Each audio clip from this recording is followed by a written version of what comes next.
You know, my first impression is not so much a legal one as a philosophical one. What goes around comes around, and now it is coming around for Mike Nifong. You know, although defendants have a presumption of innocence, the fact of the matter is we put tremendous stock in what the prosecutor says.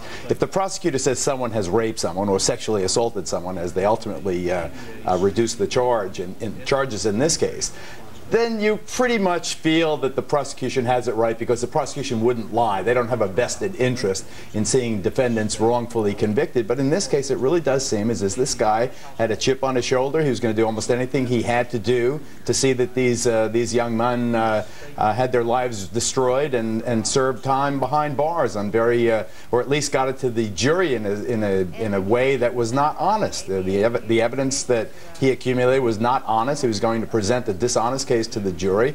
The defense attorneys probably could have picked it apart before the jury, but you can't take that chance. And he, I think, is at the very least is going to have a very lengthy suspension of his law license.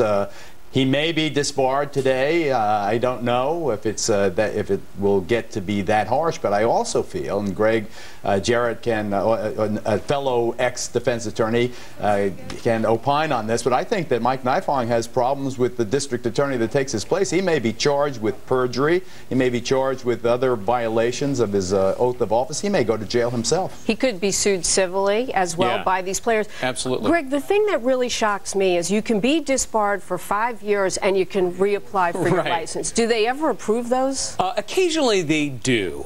If there is some really sincere expression of contrition or somebody has rehabilitated themselves, and if the violation of ethics is minor. In this case, my goodness, look what they nailed him on. All the top stuff. Not just the inflammatory statements that prejudice the defendants, but lying to the judge in the case, hiding evidence from the defendants that exonerated them, essentially, lying to the defense attorneys.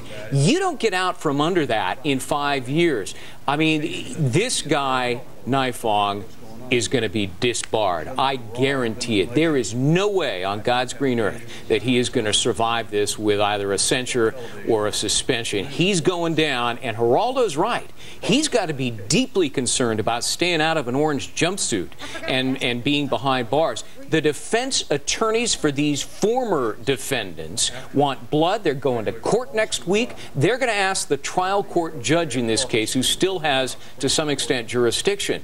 They want him to be held in criminal contempt of court and thrown behind bars.